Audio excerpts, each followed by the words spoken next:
Some moments in life make you question everything: your worth, your place, and the power you truly hold. Sometimes, all it takes is a simple errand turning into an ordeal. A routine visit to a bank can shift into something else entirely, a moment that tests your patience, your dignity, and your understanding of how the world sees you.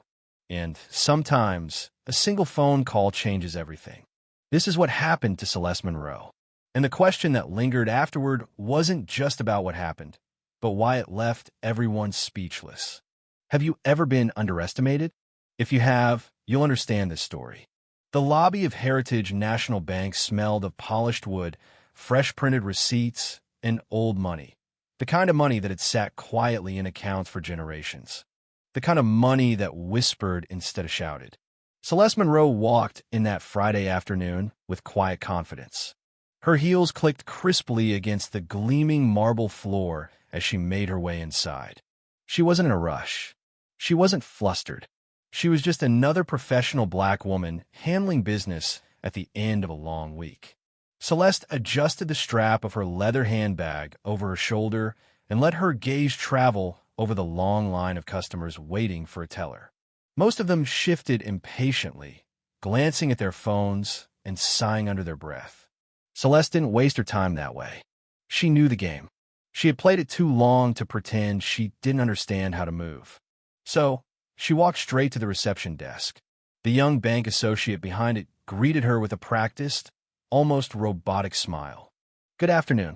Welcome to Heritage National. How may I assist you today?" "I need to make a withdrawal," Celeste said calmly, pulling her ID and bank card from her wallet. "A large one." The receptionist nodded, barely glancing at the documents. "For withdrawals over $10,000, you'll need to see a branch manager. Let me call someone for you." Celeste offered a polite nod. That was standard procedure. She'd done this before, many times in fact. After all, running your own law firm came with large transactions. As a receptionist turned to make a call, Celeste stepped aside, checking her emails as she waited. Moments later, a woman approached. Blonde, rigid in posture, the kind of person who confused authority with superiority. Her nameplate read Margaret Colston, branch manager. "Miss Monroe," the woman said, dragging out her last name like it was unfamiliar on her tongue. "You needed assistance with a withdrawal?" Celeste smiled politely. "Yes, I'd like to withdraw $20,000 from my business account." Margaret's lips pursed, the corners turning downward as she took in the number. "That's quite a large sum," she said. "Do you have an appointment?" Celeste raised an eyebrow. "An appointment? I wasn't aware I needed one." Margaret gave a clipped chuckle, shaking her head. "Well, for security reasons, we typically advise clients to schedule large withdrawals in advance. I can't just authorize that kind of transaction on the spot." Celeste placed her ID and bank card directly on the counter. "My account has more than enough to cover it. You can verify that yourself." But Margaret didn't reach for the card. Instead, she folded her arms across her chest. "I still need to follow protocol. Do you have proof of where these funds are going?" The energy shifted. Celeste noticed it immediately, the assessing glance, the calculating flicker in Margaret's eyes. This wasn't about protocol. This was about something else.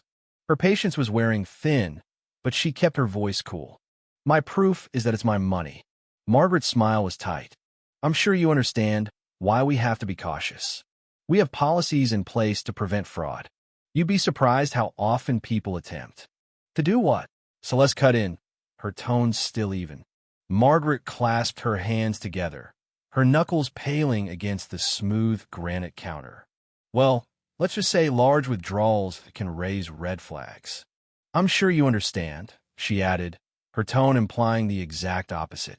The weight of the moment settled between them. Celeste curled her fingers over the edge of the counter. She had dealt with this before, too many times. But today, she wasn't in the mood to play along. "Pull up my account, Miss Colston," Celeste said. Margaret hesitated for a fraction of a second, then tapped at her keyboard. The screen glowed faintly in her glasses.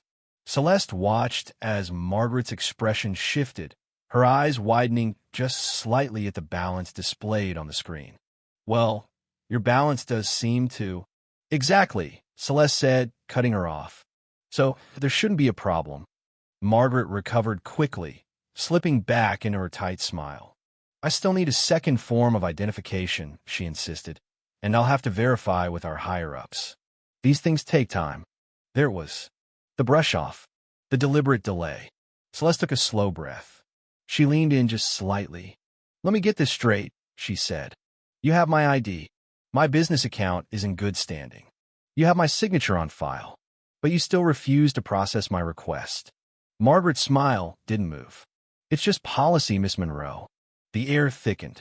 The subtle attention of other customers began to shift in their direction. Something was changing. Celeste could feel it, and that's when she made a decision. She reached into her handbag, slowly, calmly, as if checking the weather app on her phone. She scrolled through her contacts and tapped a name, pressed the phone to her ear. Since we're so concerned about security, Celeste said softly, let's go straight to the top. Margaret blinked. Excuse me. The line rang once, twice. Then someone answered. Leonard Grant speaking.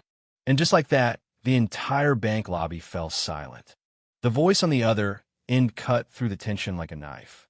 Even over the hum of printers and the shuffle of papers, it was impossible to ignore the weight of that name. Leonard Grant, CEO of Heritage National. Celeste's voice remained steady. Leonard, it's Celeste. I'm standing in one of your branches attempting to withdraw money from my business account. I'm being denied service.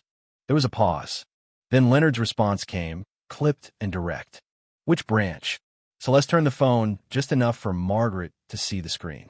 Heritage National, East 45th Street location, Celeste said smoothly. I'm with the branch manager now. Margaret's face drained of color. Her smug confidence evaporated in real time. She had assumed, like so many others, that she could make things difficult, that she could get away with it. But Celeste Monroe was not someone you brushed off. Margaret's throat bobbed as she swallowed hard.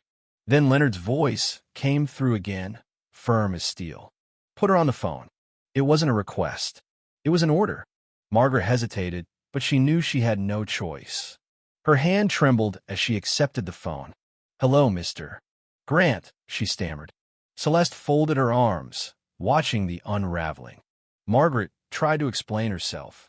I was just following standard security protocols. It's a substantial withdrawal, and Whatever Leonard said, next cut her off. Her eyes widened. Her lips pressed into a thin line.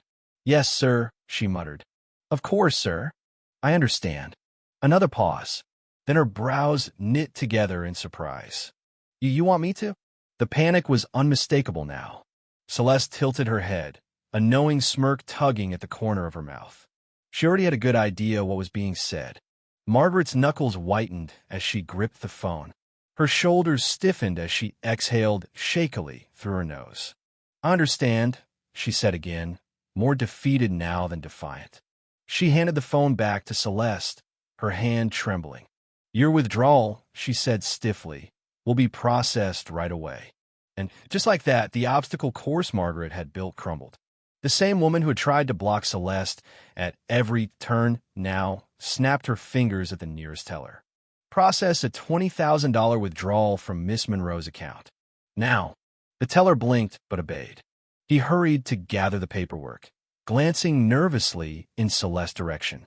Margaret still couldn't meet her eyes. Celeste leaned in just a little, her voice dropping to a whisper. You didn't think I knew someone like Leonard Grant, did you? Margaret said nothing. She didn't have to. Celeste continued, calm but firm. If I looked different, if I fit the image you expected, would you have processed my request without hesitation? Margaret remained silent. But the answer hung there, heavy in the air. The teller returned with the envelope, thick with cash. He handed it over with careful precision. Celeste signed the paperwork, handed back the pen, and turned for the door. But before she stepped outside, she paused. She didn't look back. She didn't need to. Enjoy the rest of your day, MS. Colston, she said, her voice carrying over her shoulder. And then she walked out, leaving behind stunned, silent faces. The ride back to her office was quiet. Celeste sat in the back seat of her black sedan, her fingers tapping lightly on the leather armrest as the city moved around her. She barely noticed. She was still thinking about the bank, not the withdrawal, not even Margaret's face when she realized who Celeste knew. But the moment before the phone call, the moment Margaret had decided, without hesitation, that Celeste didn't belong, that her money, her status, her credentials, none of it mattered, because she didn't look the part. Celeste's driver, Malik, broke the silence. "We're almost there, Miss Monroe."